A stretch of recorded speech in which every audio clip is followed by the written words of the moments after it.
Have you ever experienced the bitterness of extending a helping hand to someone, only to be met with betrayal or crushing disappointment? Or have you ever found yourself in the perplexing situation where the person you helped turns around and treats you as if you're the one at fault? If you've ever encountered such mixed and confusing emotions, you've come to the right place. In today's video, we'll unveil the secrets behind these situations and seek answers to these nagging questions. But first, let me share an interesting story.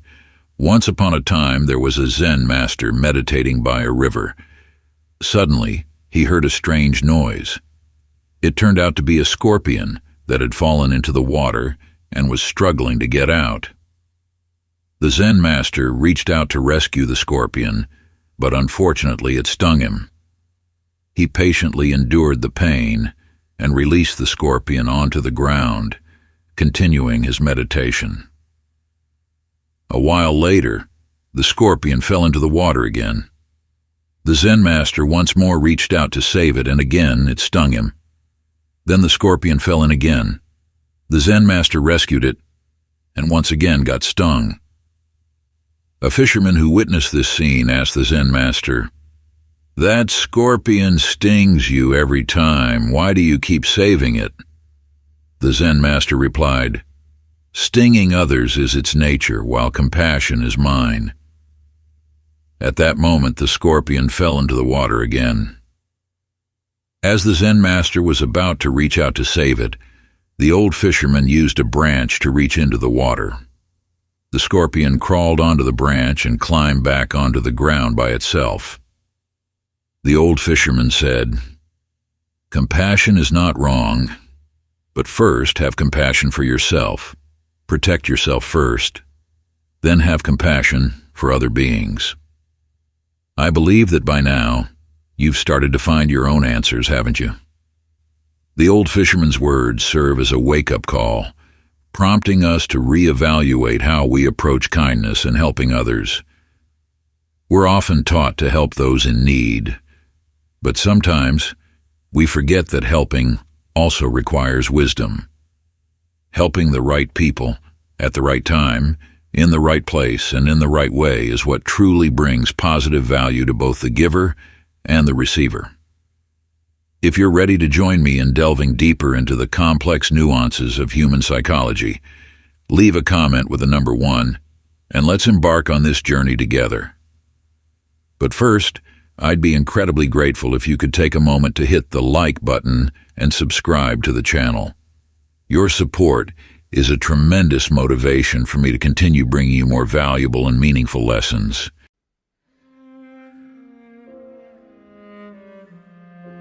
Number 1. Excessive help creates dependency. In Stoic philosophy, helping and supporting others is a noble and commendable act. However, it also comes with an important caution. Assistance should not create dependency or weaken the self-reliance of the person being helped. Marcus Aurelius, one of the most renowned Stoic philosophers, once said that we should help others in a way that makes them stronger, not weaker. This means that helping is not just about providing material aid or immediate support, but also about encouraging growth and independence in others. Dependency can arise when the recipient of help becomes accustomed to relying on others rather than facing and overcoming challenges on their own. For instance, in a parent-child relationship, if parents constantly solve all their children's problems, the children may never learn to solve problems independently or develop life management skills. This not only weakens the child's ability to be self-sufficient, but also creates a sense of helplessness, as they may not believe they can accomplish anything without someone else's assistance. Another example can be found in the workplace. If a leader continuously helps their employees by doing their work for them or making all the decisions on their behalf, this can lead to dependency. Employees will not develop problem-solving skills, miss the opportunity to learn from mistakes, and eventually become passive.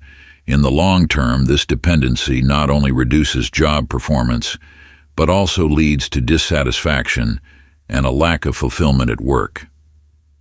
A Stoic leader would understand that training and guiding employees to manage themselves and develop skills is the best way to build a strong and independent team. The same applies to the field of charity, where excessive help can lead to dependency. If a charity organization focuses solely on providing food and shelter without considering helping the poor improve their skills, education, or creating opportunities for them to earn a living, it may inadvertently cause the recipients to depend on this support without ever breaking free from the cycle of poverty. A Stoic would view assistance as a means to empower others, helping them stand on their own feet rather than creating long-term dependency. Furthermore, dependency can occur in personal relationships. If someone is always willing to help friends or family members without setting boundaries, they may inadvertently create dependency. The person receiving the help might start to take it for granted and no longer make the effort to solve their own problems. This not only causes fatigue and stress for the helper, but also diminishes the self-reliance of the recipient. A clear example is in friendships, where one person consistently handles all financial matters for the other, eventually leading the latter to lose responsibility and become dependent on this support, losing the ability to manage their own finances. Stoic philosophy teaches us that when helping others, we should do so with the long-term goal of making them stronger, more independent, and not dependent on others.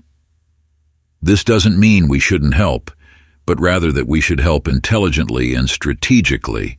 For example, instead of giving someone a fish to eat for a day, teach them how to fish so they can sustain themselves for a lifetime. This is the Stoic approach to helping others, not just solving immediate problems, but also preparing them to face future challenges. Another notable example is in education. A teacher could choose to help students by giving them the answers, but this approach only creates dependency on the teacher and does not help the students develop independent thinking. Conversely, a Stoic teacher would encourage students to think for themselves, explore, and discover the answers on their own. In this way, students not only learn the material but also learn how to learn, which will benefit them throughout their lives. They will become more confident, independent, and less reliant on others to achieve success. In today's society, where support and mutual assistance are essential, Stoic philosophy reminds us that help is truly valuable only when it does not create dependency. We should assist others by encouraging them to develop themselves, face difficulties independently, and find their own solutions to problems. By doing so, we not only help them overcome current challenges, but also equip them with the skills and confidence to face any challenges in the future.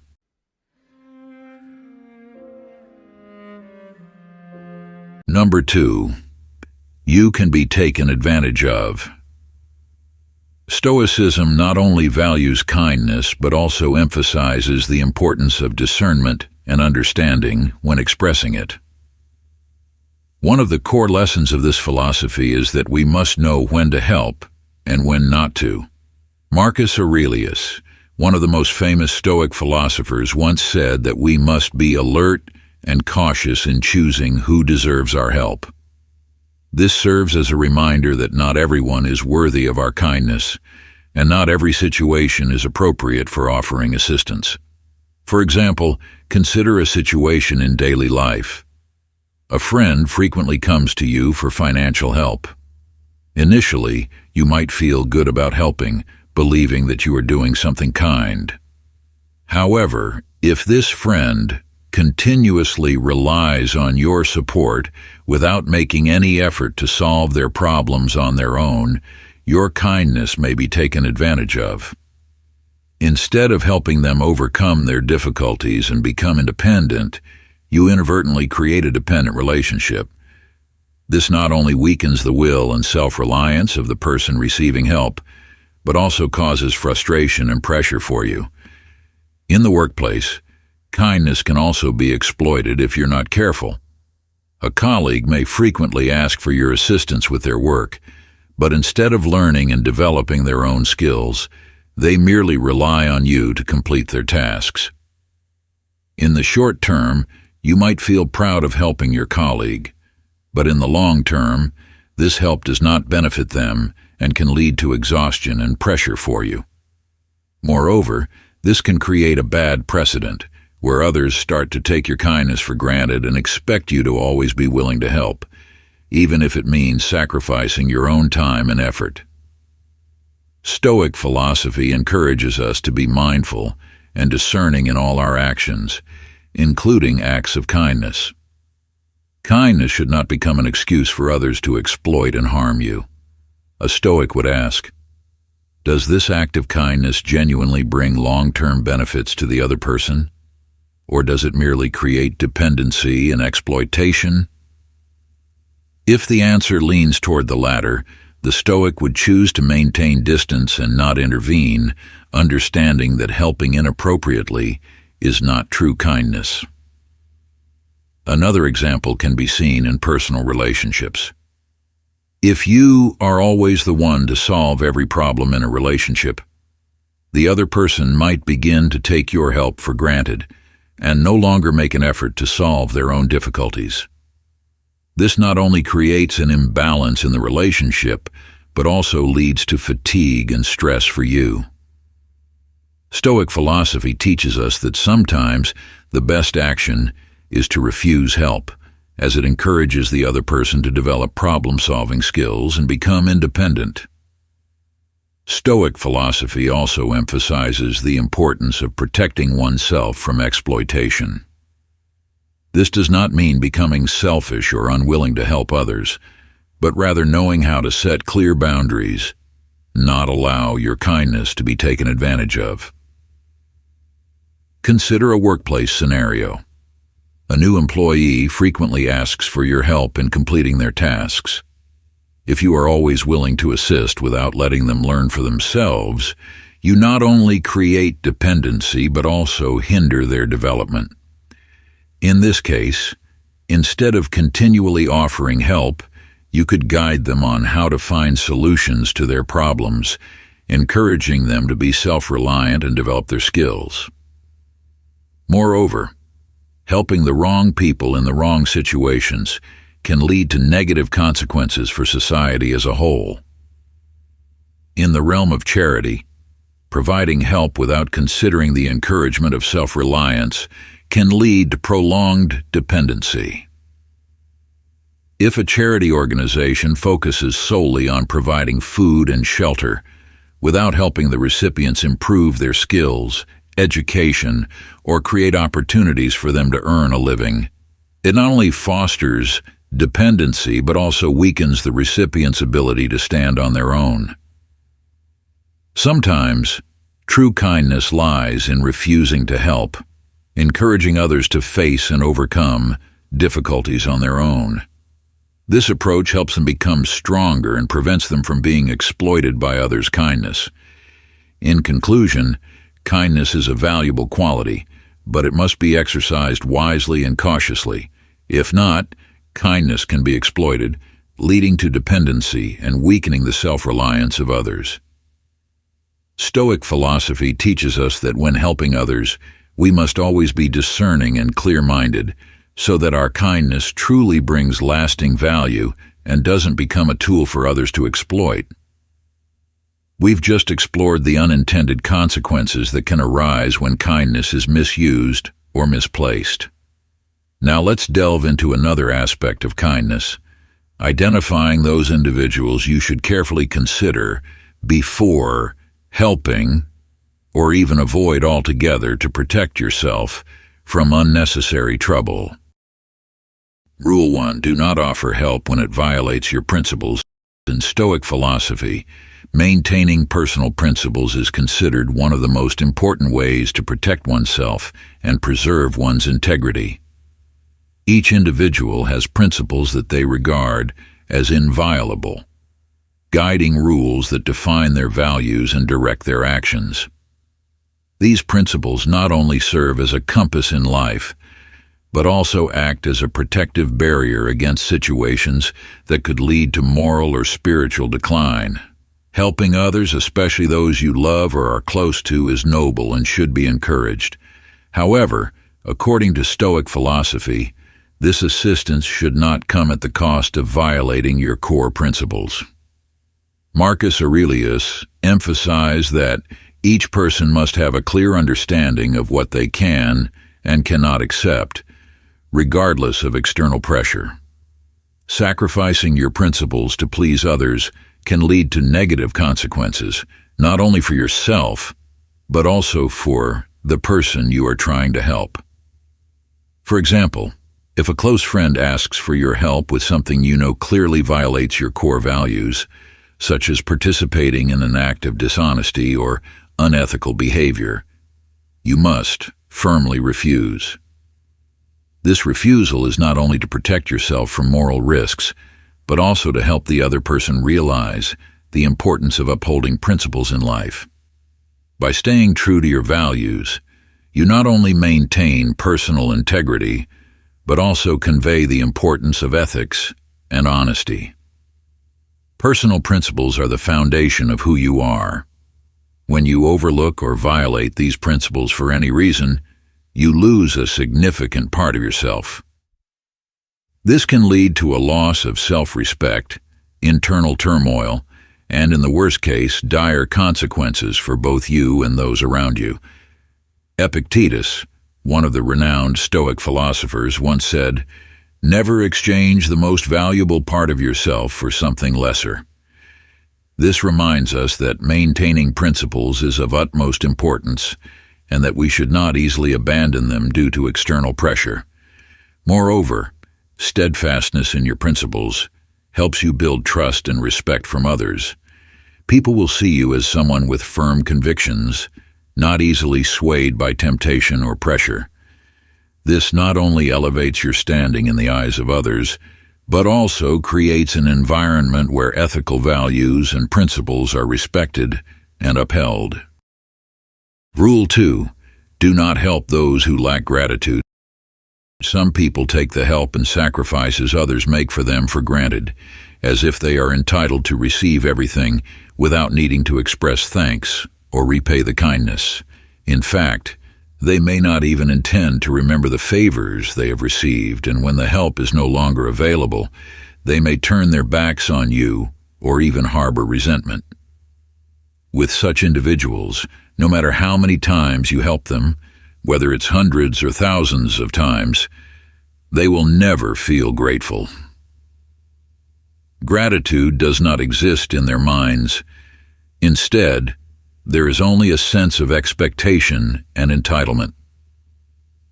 They believe that your support is something they deserve, and if they do not receive the help they expect, they may quickly turn against you, even holding a grudge.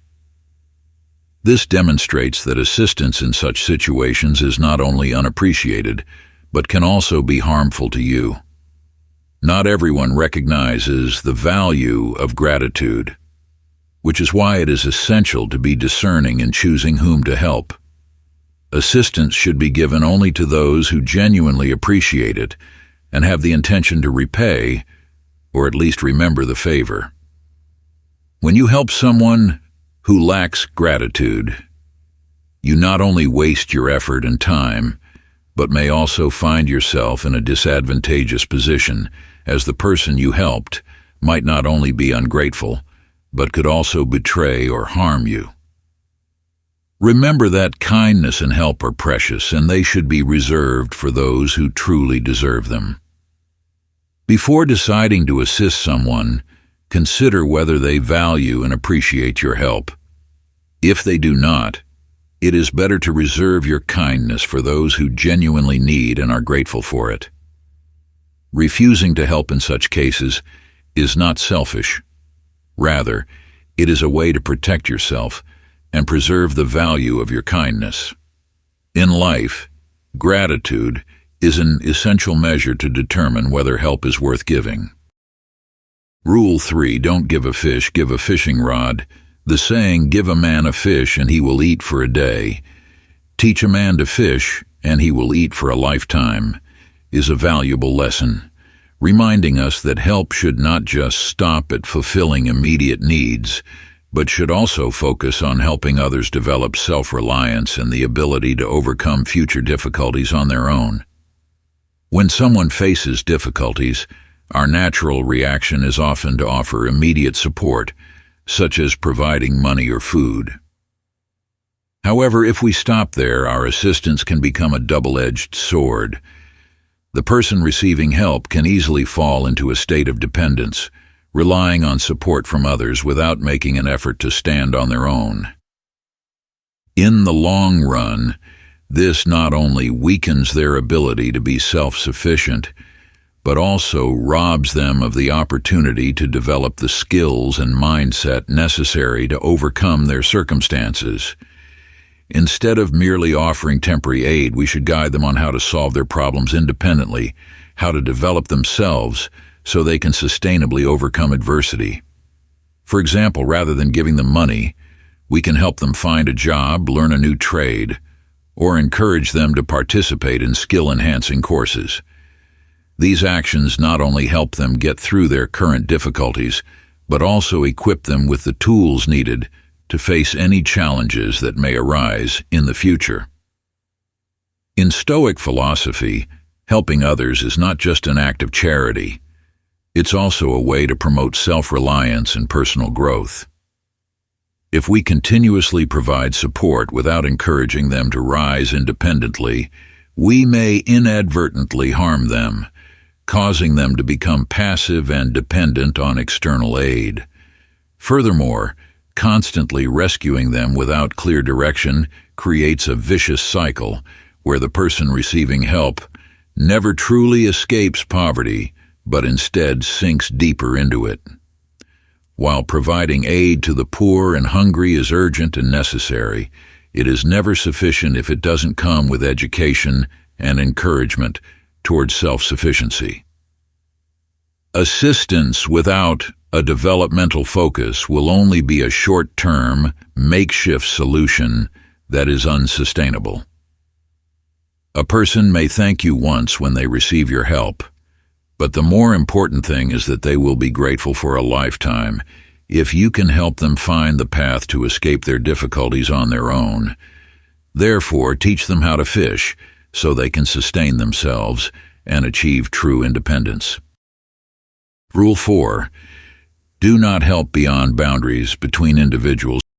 In every relationship, no matter how close, maintaining clear boundaries between both parties is crucial. Offering assistance is a noble trait, but if we do not understand the importance of moderation, such help can lead to unintended consequences.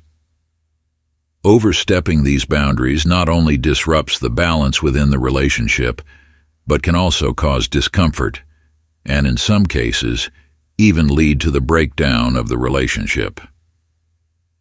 To sustain a healthy and enduring relationship, it is essential to understand our position and maintain the necessary distance. First and foremost, maintaining boundaries helps us preserve mutual respect within the relationship. When we assist others within the allowed framework, it demonstrates that we respect their personal space while also protecting our own freedom and privacy. Overstepping into another's personal matters, even with good intentions, can make them feel invaded. For instance, if a friend is struggling at work, offering help is the right thing to do. However, if you attempt to intervene too deeply, such as insisting on being part of every personal decision or coercing them into following your advice, it can create tension and strain the relationship. Secondly, respecting boundaries also helps sustain the independence and autonomy of each party in the relationship. A healthy relationship is not one of dependency, but one where both parties have the space to grow individually. When we overstep, we inadvertently weaken the other person's autonomy.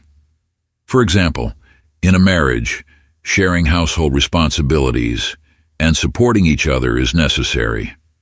However, if one partner consistently intervenes in all the personal decisions of the other, it can create a sense of control and diminish the partner's confidence. Maintaining boundaries ensures that each person has the opportunity to develop themselves without being overly bound by the other. Furthermore, maintaining boundaries within a relationship helps avoid misunderstandings and unnecessary conflicts. When we respect boundaries, we also reduce the likelihood of creating awkward situations or conflicts. For example, in a professional relationship between a boss and an employee, if the boss intervenes too much in the employee's personal life, the employee might feel pressured and lose respect for the boss. Conversely, if the employee tries to engage with the boss outside of work hours or discusses personal issues unrelated to work, it can cause discomfort and diminish the professionalism in the workplace. Additionally, maintaining boundaries protects us from unnecessary harm. By keeping a certain distance and not delving too deeply into another's life, we also safeguard ourselves from potential risks and negative outcomes. For example, in a friendship, if we constantly help and interfere in the friend's life without receiving respect or appreciation in return, we may feel drained and exploited. Maintaining boundaries helps us avoid getting entangled in negative situations and preserves our self-respect. Finally, maintaining boundaries in a relationship is a way to create an environment of respect and balance. Every relationship requires dialogue and mutual understanding, but this can only be achieved when both parties are aware of and maintain their own boundaries. When we respect boundaries, we are also respecting the freedom and independence of others. This not only fosters a healthy relationship, but also creates an environment where everyone feels comfortable and secure. Not offering help when it crosses the boundaries between individuals is a vital principle in any relationship. Maintaining boundaries not only preserves respect and independence within the relationship, but also protects us from potential harm and risks. Moreover, it helps create an environment of respect and balance, where everyone has their own space to grow and mature. Maintaining boundaries in relationships is not an act of selfishness. On the contrary, it is the best way to protect ourselves and sustain a healthy, enduring relationship. Don't offer help beyond your capabilities. Kindness is like fire. It can warm others, but also burn yourself. This is a simple yet profound truth that Stoic philosophy constantly reminds us of. Helping others is a noble quality, demonstrating empathy and love. However, kindness also needs to be accompanied by wisdom and awareness to avoid unintended consequences for both the giver and the receiver. Rule 5. Don't help beyond your capacity. One of the important principles of Stoic kindness is knowing your limits. Never promise or accept tasks that exceed your capabilities, no matter how well-intentioned you are. Because when you can't fulfill your promise, not only will you feel disappointed and pressured, but the person being helped will also suffer and may even resent you. Remember, helping others is not a competition to prove yourself. You don't need to do everything to be recognized or appreciated. Focus on what you can do best within your capabilities and do it with sincerity and dedication. Sometimes we help others not because we genuinely want to, but because we want to be recognized and praised. We want others to see us as good and helpful people. This is an unhealthy motive that can lead to thoughtless actions and undesirable consequences. Before helping someone, ask yourself, do I truly feel comfortable doing this? If the answer is no, stop and think carefully. Don't let yourself be pressured by others' expectations or by your ego's desire for recognition. Do I care if that person thanks me? If you only help with the expectation of being thanked or reciprocated, then it's not genuine kindness. Help because you want to help, not because you expect something in return. Do I need others to know that I'm helping this person? If you want to boast about your good deeds, your motive mightn't be pure. Help silently without needing recognition or praise from others.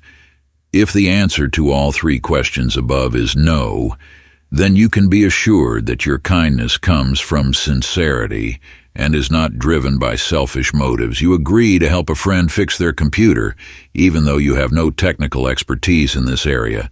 As a result, you not only can't fix the computer, but might even damage it further, causing your friend to be disappointed and lose trust in you. You agree to help a colleague complete a large project, even though you already have too much work to do. As a result, you can't complete both tasks, causing you stress, fatigue, and affecting the quality of your work. Remember, kindness is not about doing everything for others, but about helping them at the right time, in the right place, and in the right way.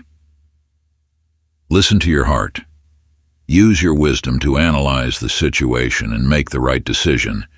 When you know your limits and help intelligently, you not only benefit others, but also protect and develop yourself. Let your kindness shine, but always remember, sometimes the best help is to let others face and overcome challenges on their own.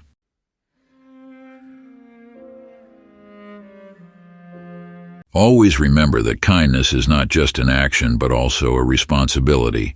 We need to know when to offer help and when to hold back, to avoid unintentionally creating dependency, being taken advantage of, or causing harm to ourselves and others. Think carefully and act with wisdom, so that your kindness truly brings value and meaning. Protect yourself and use your kindness wisely, so that we not only help others but also build healthy, sustainable relationships. Thank you for watching this video. If you found this content helpful, please like and share it with those you care about. Don't forget to subscribe so you won't miss any upcoming videos on how to live wisely and meaningfully. Wishing you strength and the wisdom to use your kindness effectively.